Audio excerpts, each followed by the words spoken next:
माननीय मुख्यमंत्री जी।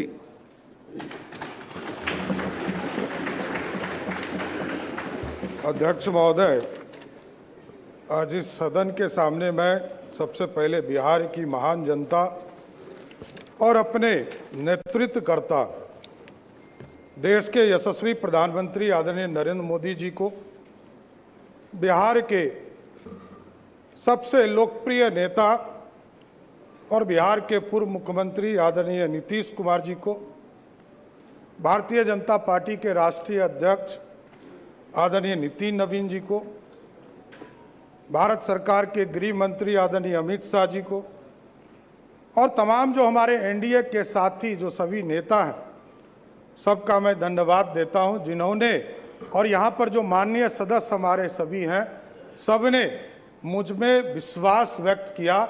इसके लिए मैं सबको धन्यवाद देता हूं। महोदय, आप जानते हैं कि पिछले 20 वर्षों से अधिक समय से बिहार में एनडीए की सरकार चल रही है और एनडीए की सरकार ने लगातार किसानों की चिंता की, मजदूरों की चिंता की, गरीबों की चिंता की और सबसे अधिक बिहार में सुशासन स्थापित करने का काम नीतीश कुमार जी के नेतृत्व में होता रहा। साथियों, जिस तरह सरकारी नौकरियों की बहार आई बिहार में महिलाओं के जीवन के उत्थान करने का काम किया गया। हमारी जो छोटी छोटी बहनें हैं, साइकिल योजना चलाकर उसको स्कूल तक पहुंचाने का काम किया गया। लगातार ऐतिहासिक शराबबंदी कदम भी आदरणीय तत्कालीन मुख्यमंत्री नीतीश कुमार जी ने लिया। साथी, मैं जरूर ये आश्वस्त करना चाहता हूं सदन को भी और पूरे बिहार को, देश के प्रधानमंत्री आदरणीय नरेंद्र मोदी जी चाहते हैं देश विकसित हो और बिहार के नेता, हम लोगों के नेता नीतीश कुमार जी चाहते हैं बिहार समृद्ध हो।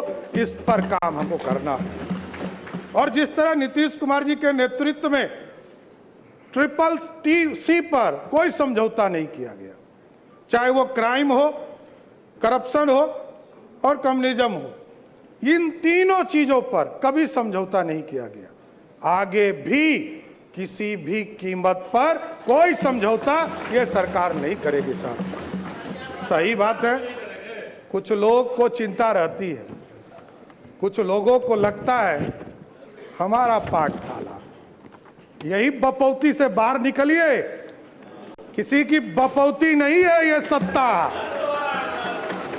ये जो मुख्यमंत्री का पद है ये 14 करोड़ बिहारियों का आशीर्वाद है, इसलिए आज मैं बैठा हूं।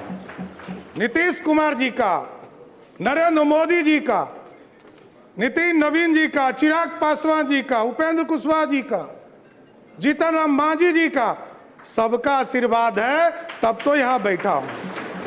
कौन गलतफहमी में है? कौन कहता है किसको बनाया? कहां से गलतफहमी हो गई आपको? अरे मेरी तो राजनीति उत्पत्ति हुई है, मैं बता रहा हूं इस सदन के अंदर। नीतीश कुमार जी को मुख्यमंत्री बनाना था।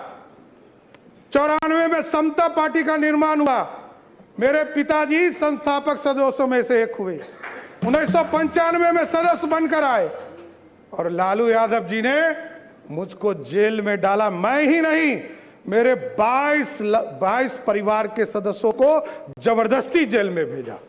लोग कहते हैं लालू यादव का, इसलिए मैं ऑफिशियल बयान कर रहा हूं, इसलिए मैं कोट कर रहा हूं कि लालू यादव जी ने मिलर स्कूल के मैदान में क्षमा मांगा था कि हमसे गलती हुई, इसलिए बोल रहा हूं। और मेरे कई चीजों पर ये लोग चर्चा करते, केस, मैं तो कह ही रहा हूं इस सदन में कई बार मैंने कहा, नीतीश जी नहीं होते तो लालू जी मुख्यमंत्री होते क्या?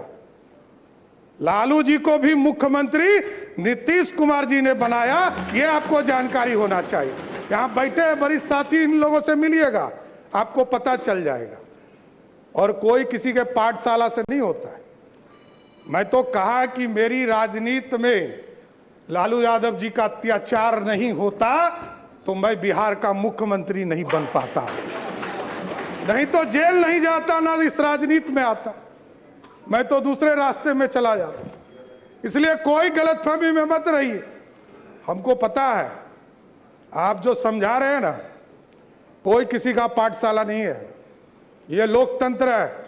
यही भारतीय जनता पार्टी है साथियों, जिस पार्टी ने हमको लीडर ऑफ ऑपोजिशन भी बनाया, भारतीय जनता पार्टी का अध्यक्ष भी बनाया और 2-2 बार डिप्टी सीएम बनाया और आज बिहार का मुख्यमंत्री बनाया है। किस गलतफहमी में आप हैं?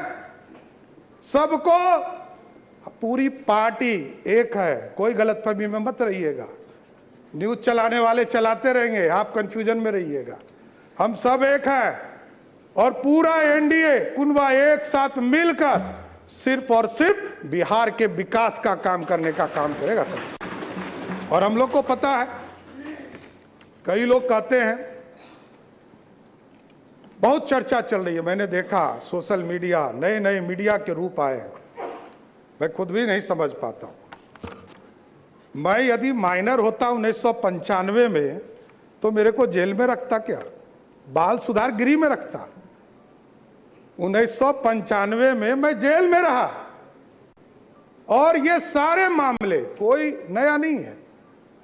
मैं लोअर कोर्ट लड़ा हूं, हाई कोर्ट लड़ा हूं, सुप्रीम कोर्ट लड़ा हूं, सब बार लड़कर जीतकर यहां बैठा हूं, कहीं कहीं दिक्कत नहीं। जो आदेश सुप्रीम कोर्ट का होता है, न्यायालय का होता है, वही करता हूं। और डिग्री में आप भाई पीछे छूट गए।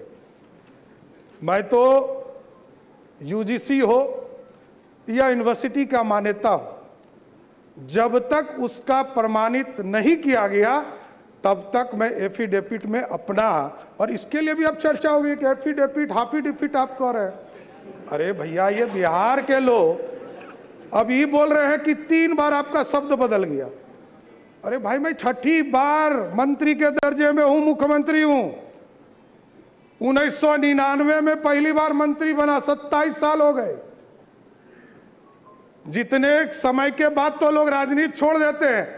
अभी हमारे भाई अख्तरुल जी ने कहा कि सबसे युवा मुख्यमंत्री, लालू जी सबसे पहले युवा मुख्यमंत्री हुए, लेकिन पूरे बिहार को लूटने में लग गए। इसलिए युवा नहीं, बिहार को समृद्ध बनाना है, बिहार की समृद्धि के लिए काम करना। बिहार में नीतीश कुमार जी और प्रधानमंत्री जी ने जो संकल्प लिया है, 1 करोड़ लोगों को सरकारी नौकरी और रोजगार देना है, इस वादे पर काम करना है। और महिलाओं के लिए स्पष्ट बताना चाहता हूं, नीतीश कुमार जी एक गार्जियन के तौर पर बिहार में काम करते रहे। आदरणीय प्रधानमंत्री जी लगातार महिलाओं के सम्मान में आगे बढ़े और अभी कह रहे थे ना कि आरक्षण के अंदर आरक्षण दे दीजिए। विजय बाबू उठे तो इनको कहे कि दर्द हो रहा है। आज देख लीजिए, हमारी बहनें यहां बैठी है, 29 विधायक हैं यहां पर, उसमें से 23 विधायक सिर्फ ओबीसी या दलित समाज से है, 2/3 से अधिक। जब आरक्षण होता, आज यदि संसद में बिल पारित हो गया होता तो यहां 29 नहीं, 122 विधायक जीतकर हमारी बहनें आएंगी। यह व्यवस्था चाहते हैं मोदी जी और नीतीश कुमार जी ने तो इसके लिए किया, इसके लिए किया। 2006 में जब कानून बना रहे थे पंचायती राज के अंतर्गत, तो 50% महिलाओं को आरक्षण दिया, और 50% महिलाओं को आरक्षण दिया तो आपको जानकर खुशी होगी कि आज के तारीख में नगर निकाय में और पंचायती राज में 59% महिलाएं चुनाव जीतकर आ रही है। मतलब 50 से 59 हो गया। इसलिए महिलाओं का सम्मान करना पड़ेगा। और मैं तो गारंटी देता हूं कि स्पष्ट तौर पर बिहार की पुलिस काम करेगी और महिलाओं के तरफ कोई भी गलत नजर उठाता है तो उसको पताल से भी निकालने का काम हमारी पुलिस करेगी साथी। और बिहार में सुशासन, लगातार कई साथी हमारे काम करते रहे। यहाँ पर राजस्व में आपने देखा कई चीज़ों को 2011 में से लगातार लोक सेवाओं का अधिकार कानून लागू किया गया। बिहार भूमि पोर्टल शुरू किया गया, ई मोटेशन की सुविधा शुरू की गई। उसके बाद दिलीप जायसवाल जी आए, उन्होंने इसको आगे बढ़ाया, ई परिवहन को। विजय सिन्हा जी आए, उन्होंने ई मापी की व्यवस्था कराया। राजस्व न्यायालय में ई कोर्ट की व्यवस्था कराया। संजय सरावगी जी थे, इसको पूरा डिजिटल कराने का काम किया। लेकिन जरूर आश्वस्त करता हूं साथियों, आपने मौका दिया है 3 चीजों को, ब्लॉक, अंचल और थाना, इसको मेरा सीएमओ इसको पूर्ण रूप से देखेगा और बिहार की जनता को पूर्ण रूप से सारी सुविधा मिल सके, इसकी सुनिश्चित करने का काम किया जाए। इसलिए पूरे बिहार की चिंता लगातार आदरणीय नीतीश कुमार जी के नेतृत्व में होता रहा है। प्रति व्यक्ति को दुगना आय हो सके, इसकी चिंता करना है। तेजी से औद्योगिक विकास हो सके, इंडस्ट्री को आगे बढ़ा सके। और आपको जानकर खुशी होगी, लोग कहते हैं कि इन्वेस्टमेंट कहाँ है। मैं बताना चाहता हूँ, 2024 के 28 जनवरी को हम लोगों ने ओथ लिया आदरणीय मुख्यमंत्री नीतीश कुमार जी के साथ। मैं फाइनेंस डिपार्टमेंट में काम कर रहा था। हमें यह ज्ञात होते रहा कि कई चीजें बिहार की जनता को हम बता नहीं पाए। और आपको जानकर खुशी होगी कि पिछले 2 साल में बिहार में 1,36,000 करोड़ का प्राइवेट इन्वेस्टमेंट सिर्फ बिहार में कराने का काम किया गया। और इसको टारगेट लिया है हम लोगों ने कहा है कि अगले 1 साल में, जब 1 साल पूरा हो, तो बिहार की जनता को इन प्राइवेट इन्वेस्टमेंट के सेक्टर में लगभग 5 लाख करोड़ रुपए का इन्वेस्टमेंट सिर्फ बिहार में हो, इसकी चिंता करनी है। और ठीक है, तेजस्वी जी ने अच्छा कहा कि हम समर्थन करेंगे, अच्छे विषयों पर आएंगे, तो जरूर देखता हूं समर्थन मिले, बिहार की चिंता हो, यह जरूर हम लोग समर्थन चाहेंगे। मुख्यमंत्री जब थे नीतीश कुमार जी, मैं 3 यात्रा उनके साथ किया साथियों। प्रगति यात्रा, उसके बाद एनडीए के चुनाव के पहले हम लोग यात्रा में गए, आदरणीय नीतीश कुमार जी के साथ मैं यात्रा में रहा। और जब समृद्धि यात्रा, जब वो राज्यसभा के सदस्य के नॉमिनेशन कर लिया उन्होंने और जब निर्वाचित भी हो गए, तो उन्होंने कहा कि बिहार की जनता के बीच में हम जाएंगे। उन्होंने आशीर्वाद दिया था उसके बीच में जाकर, और तब उन्होंने कहना शुरू किया कि यही लोग बिहार देखेंगे। हम लोगों को कहा कि आप लोगों को बिहार देखना है, और मैं दिल्ली रहूंगा, दिल्ली से बिहार का हक बिहार को दिलाने का काम करूंगा सर। और नीतीश कुमार जी को कौन हटा सकता है? कोई गलतफहमी में मत रहिए। नीतीश कुमार जी को कभी कोई ना राजनीति से हटा सकते हैं, ना कोई दिल से हटा सकते, क्योंकि नीतीश कुमार जी इच्छा शक्ति वाले नेता हैं। हम लोग सोचते थे कि कैसे ये डिसीजन ले रहे हैं। मैं उनका सेकेंड नंबर था, मैं जान रहा था। पार्टी ने उस समय हमको नहीं कहा था कि हम मुख्यमंत्री होंगे। पार्टी ने जब निर्णय लिया तब मुझे पता चला। लेकिन वो जब कहते थे कि आप लोग को संभालना है बिहार, हम लोग को आश्चर्य लगता था कि जो व्यक्ति 20 साल से मुख्यमंत्री हैं और लगभग 50 साल से राजनीति में, सार्वजनिक जीवन में जी रहे हैं, ये सत्ता छोड़ रहे हैं। और कई बार यहाँ पर कई कैबिनेट के साथी हैं हमारे, आप पूछिएगा, अकेले में सबको लगता था जब वो लास्ट कैबिनेट कर रहे थे और कहे कि हम इस्तीफा देने जा रहे हैं, तो सबको लगा कि ये क्या हो रहा है। लेकिन ये नीतीश कुमार जी की इच्छा शक्ति थी कि आज सम्राट चौधरी बिहार का मुख्यमंत्री है, इससे मैं कभी डिफर नहीं करता हूं सर। इसलिए साथियों, लगातार बिहार के विकास के लिए ही काम करना है, हमारे पास कोई दूसरा काम नहीं है। बिहार के विकास की बिहार की समृद्धि के लिए काम करना, स्वास्थ्य व्यवस्था को और मजबूत करना है। कई लोगों ने काम किया इसके ऊपर, नीचे ब्लॉक से लेकर ब्लॉक, अनुमंडल, जिले में कैसे लोग वहां से ट्रांसफर करने की व्यवस्था को समाप्त करना है, वहीं लोग रहे, यहां आने की जरूरत नहीं है। यहां तो पीएमसीएच पूरे प्रदेश से रिसर्च के साथ साथ यहां पर इलाज करने का काम किया जाता है। लेकिन ऐसी व्यवस्था करनी है कि जिले में यदि कोई बीमार पड़े तो अगले 2-3 दिनों तक जिले में ही रहकर उसका इलाज हो सके। साथियों, यह व्यवस्था खड़ा करना। और अभी हम लोग जुलाई के माह में सभी प्रदेशों में, सभी प्रखंडों में ये निर्णय था हम लोगों का कि हम लोग जब चुनाव में जा रहे थे, एनडीए के घोषणा पत्र में हम लोगों ने तय किया था कि उस शिक्षा को बढ़ाने के लिए हम लोग सभी प्रखंडों में एक एक डिग्री कॉलेज खोलेंगे।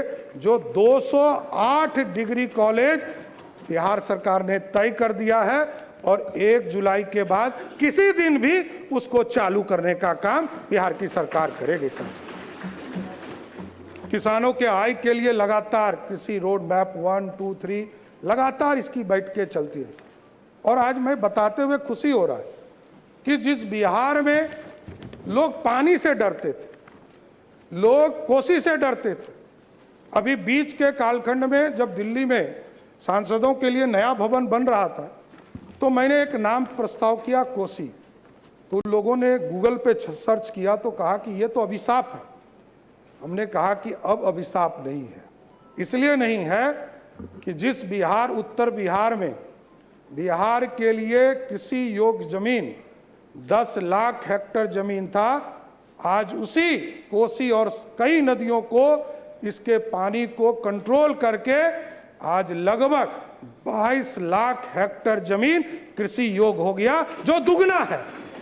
इसलिए अब कोसी अभिशाप नहीं है, कोसी को वरदान बनाना है और कोसी वरदान बन रहा है धीरे। और 2024 में आपने देखा कि अभी तक का सबसे अधिक पानी कोसी में नेपाल के तराई से आया और पूरी तरह बिहार में मात्र 156 गांव में जो रिवर साइड थे उसमें सिर्फ पानी आया। 6.5 लाख क्यूसेक पानी छोड़े गए, 6,48,000 क्यूसेक पानी छोड़े गए, जबकि उसकी कैपेसिटी ही उस बांध की 6,52,000 क्यूसेक पानी था। इसके बावजूद पूरा नॉर्थ बिहार बचा और बिहार ने देखा है 2008-9 में किस तरह पूरा कोसी समाप्त हो गया था, चाहे वो पूर्णिया का इलाका हो, उसमें पानी बाढ़ की स्थिति हो गई। इसलिए ये संरचना बदल रही है, लेकिन और इसको अच्छा करना है, क्योंकि वाटरवेज सबसे सस्ता है। 1 रुपया 30 पैसे के रेट से सबसे सस्ता वाटरवेज के माध्यम से ट्रांसपोर्टेशन है। रोडवेज उससे महंगा है, रेलवेज उससे महंगा है, उससे महंगा रोडवेज है और फिर एयर ट्रैफिक है। तो कई चीजें हैं जिसको करना है। और अभी तो आदरणीय प्रधानमंत्री जी और आदरणीय नीतीश कुमार जी के सहयोग से बिहार में आप देख रहे होंगे एयरपोर्ट लगातार बनाने का काम शुरू कर दिया। आप देखिए किसानगंज जो हमारा टेल पॉइंट है, वहाँ भी एयरपोर्ट की कल्पना की जा रही। पूर्णिया एयरपोर्ट चालू हो गया, फारबिसगंज में एयरपोर्ट की कल्पना की जा रही, सहरसा में एयरपोर्ट की कल्पना की जा रही है, उसका भी टेंडर निकल गया, बीरपुर का टेंडर निकल गया, दरभंगा में हमारा एयरपोर्ट बनकर तैयार हो गया और चालू है, और अगले 6 महीना में नया बिल्डिंग टर्मिनल भी चालू हो जाएगा। उसके बाद वो एयरपोर्ट बिना आश्वासन की अनुमति के नेता प्रतिपक्ष बैठ मैं तेजस्वी जी बिना मैं बताऊंगा, इस बिना पर भी आश्वासन की चर्चा अनुमति होगी, खड़े रहूं, बिना आश्वासन की अनुमति खड़े रहूं, उस पर भी चर्चा होगी, वो बताया जाए। अभी तो हर जिले में, अभी तो हमारी सरकार ने तय किया है, अभी तो हम लोगों ने तय किया है कि सभी जिले में एयरपोर्ट भी बनाएंगे और जहां एयरपोर्ट की आवश्यकता नहीं होगा वहां हेलीपोर्ट बनाने का काम सरकार करने का काम करेगी। उसी तरह राष्ट्रीय स्तर पर आदरणीय प्रधानमंत्री जी ने मखाना बोर्ड, खेलों के लिए पूरी नई पहचान बनाने का प्रदेश में मौका दिया है। इको टूरिज्म को हम बढ़ाने का काम कर रहे हैं और 11 टाउनशिप लगातार प्रयास किए जा रहे थे कि टाउनशिप बढ़े और नए टाउनशिप की कल्पना की जाए। इस बार पिछले कैबिनेट में मैं सभी साथी को धन्यवाद देता हूं और बिहार की जनता को धन्यवाद है कि 11 टाउनशिप हम बनाने जा रहे हैं और सब ऐतिहासिक तौर पर जो हमारी विरासत है उसके नाम पर बनाया जा रहा है। पटना में पाटलिपुत्रा लगभग 60,000 एकड़ जमीन में उसको बनाने का काम किया जाएगा और जिसका नाम पाटलिपुत्रा होगा साथियों। गया जी में जो टाउनशिप बनाया जाएगा उसका नाम मगध के नाम पर रखा गया, क्योंकि इस देश का पहचान भी मगध के तौर पर। मुंगेर जिस धरती से मैं भी आता हूं, उस इलाके को अंगराज कर्ण के तौर पर जाना जाता था और कहते थे लोग कि अंग प्रदेश है, उसको अंग के नाम से वहां टाउनशिप बनाने का काम। भागलपुर जहां ऐतिहासिक धरती है, जहां विक्रमशिला यूनिवर्सिटी होता था, वहां उसको विक्रमशिला के नाम से जाना जाएगा। पूर्णिया में माता पूरन देवी के नाम से पूर्णिया को ही नए टाउनशिप में बनाया जाएगा। उसी तरह जो सहरसा का इलाका है, उस इलाके में कोसी के नाम पर वहां टाउनशिप बनाने का काम किया जाएगा। और मां जानकी के नाम पर जो मिथिला जो धरती है, जहां उनका जन्म स्थान जिस इलाके में माना जाता है, उसको मां सीता के नाम पर, मिथिला के नाम पर जो राज्य था उसके नाम पर किया जाएगा। और जो नीतीश कुमार जी ने घोषणा किया था स्वयं, वो था सीतामढ़ी की पावन धरती पर जाकर जब मां सीता के जन्म स्थान पर भव्य मंदिर बनाने का काम शुरू किया गया, तो कहा गया कि हम यहाँ सीतापुरम एक नया शहर बनाने का काम करेंगे। उसी तर्ज पर तिरहुत मुजफ्फरपुर में, सोनपुर के इलाका में हरिहर बाबा हैं, हरिहरनाथपुर बनाने का काम किया जाएगा। और जो छपरा का इलाका है उसमें सारण, जो पुराना कमिश्नरी माना जाता है, पुराना जिला माना जाता है, उसके नाम पर बनाने का काम किया जाएगा। इसलिए पूरी तरह अर्बन के भी सेक्टर में इसको आगे बढ़ाने का काम किया जाए। अभी महिलाओं की सुरक्षा की चिंता लगातार लोग करते रहे और हम लोगों ने तय किया था कि जो स्कूल में छुट्टी होती है, कॉलेज में, महिला स्कूल में, महिला कॉलेज में जब छुट्टी होती है तो उसके लिए एक सुरक्षा के मापदंड को आगे बढ़ाना है। कई घटनाएं सामने आई प्रकाश में, उसको देखते हुए हम लोगों ने निर्णय लिया कि अब सभी स्कूल और कॉलेज के सामने पुलिस दीदी पिंक स्कूटी के साथ खड़ी होंगी और पूरे प्रदेश में महिलाओं की सुरक्षा को बढ़ाने का काम किया है। इसलिए अभी हम लोगों ने जो पहली कैबिनेट थी उसमें कई फैसले लिए। उसमें हरिहरनाथ बाबा को भी, जिस तरह बाबा विश्वनाथ काशी में स्थापित है, प्रधानमंत्री जी ने जिस तरह कॉरिडोर बनाया, उसी तर्ज पर हम लोग सोनपुर में भी हरिहर बाबा नाथ के नाम पर कॉरिडोर बनाने का काम करेंगे, जो लगभग 680 करोड़ का कॉरिडोर होगा। और उनके आशीर्वाद से पूरा बिहार और समृद्ध हो, इसकी कामना भी करते रहेंगे। कई चीज़ों की लगातार माननीय विधायकों के द्वारा चिंता रहती थी कि जो रोड एक्सीडेंट होते थे उसको इंश्योरेंस सेक्टर में जाना पड़ता था।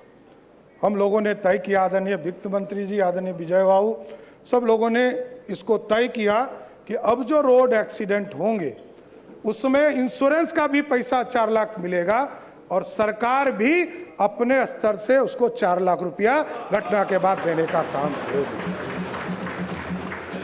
इसी तर्ज पर कई चीजें हैं जिसको लगातार आपके समर्थन की जरूरत है और आप लोग लगातार समर्थन करते रहिए।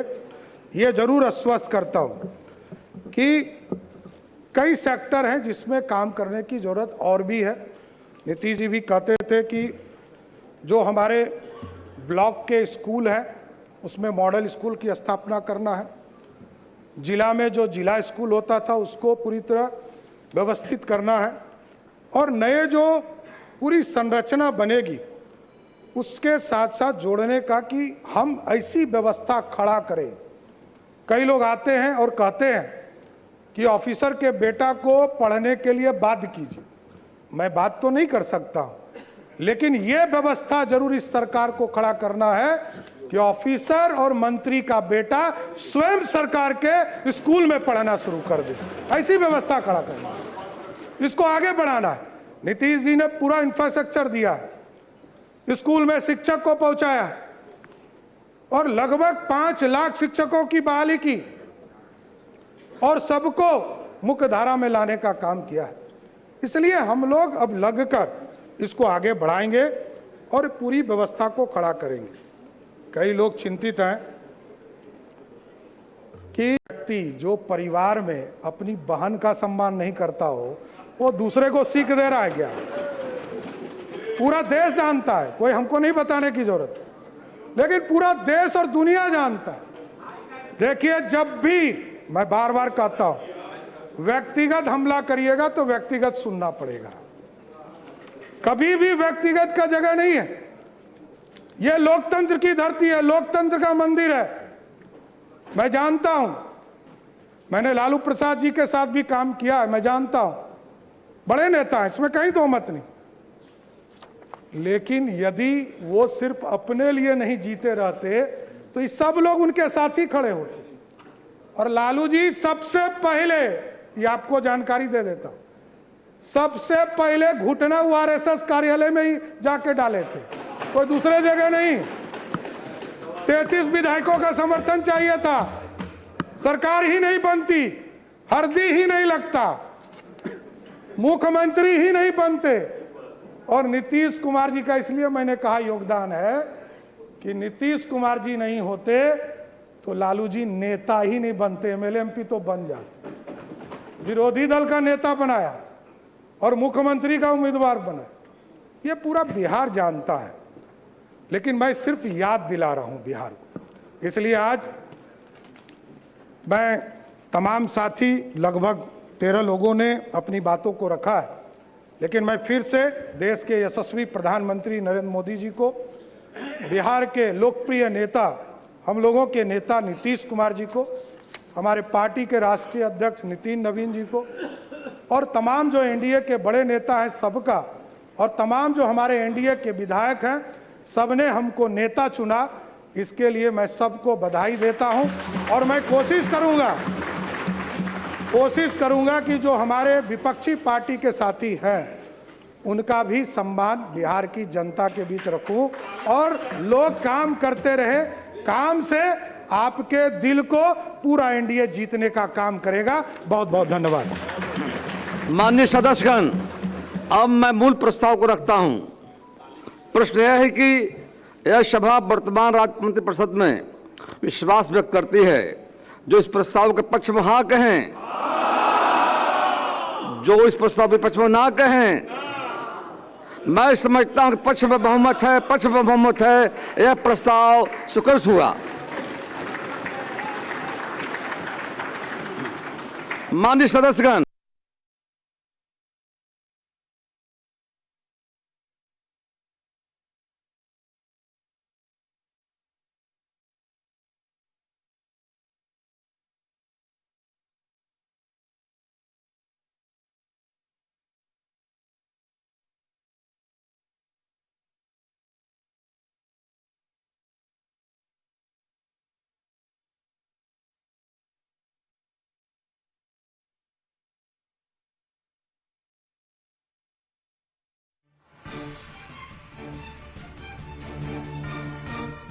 सम्राट ने अपना बहुमत पेश किया और पहली परीक्षा में सम्राट चौधरी पास हुए हैं। पहली परीक्षा में उन्होंने अपना बहुमत साबित किया है विधानसभा में।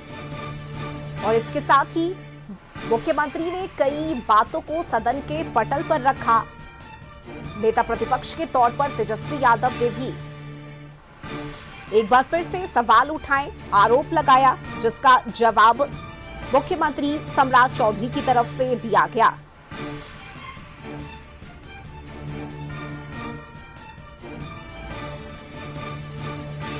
तो नए सीएम सम्राट चौधरी ने आज पहली परीक्षा पास की है। फ्लोर टेस्ट में उन्होंने बहुमत साबित किया। हालांकि देखिए, ये सिर्फ एक औपचारिकता मात्र थी, जिसे आज विशेष सत्र के दौरान पूरा किया गया है।